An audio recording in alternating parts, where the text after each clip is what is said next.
Hello,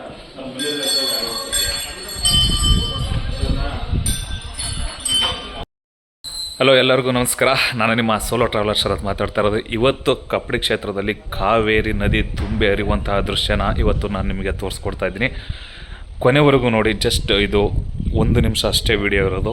so ಎಷ್ಟು ಚೆನ್ನಾಗಿ 4 ದಿನ ಮಳೆ ಬಂದಿದ್ದಾಗಿ ಇವತ್ತು ಕಾವೇರಿ ನದಿ ತುಂಬ ಬರೀ ಬಂಡೆಕಲ್ಲೇ ಕಾಣ್ತಿದ್ದಂಥ ಒಂದು ಸನ್ನಿವೇಶದಲ್ಲಿ ಇವಾಗ ತುಂಬ ಕಾವೇರಿ ನದಿ ಬಂದು ಹರಿತಾ ಇರುವಂಥ ದೃಶ್ಯ ಕಪ್ಪಡಿ ಕ್ಷೇತ್ರದಲ್ಲಿ ನೀವು ನೋಡ್ಬೋದು. ಯಾರು ಎಲ್ಲೂ ಹೋಗದೆ ಜಸ್ಟ್ 1 ನಿಮಿಷ ಈ ವಿಡಿಯೋನ ನೋಡ್ಕೊಬನ್ನಿ.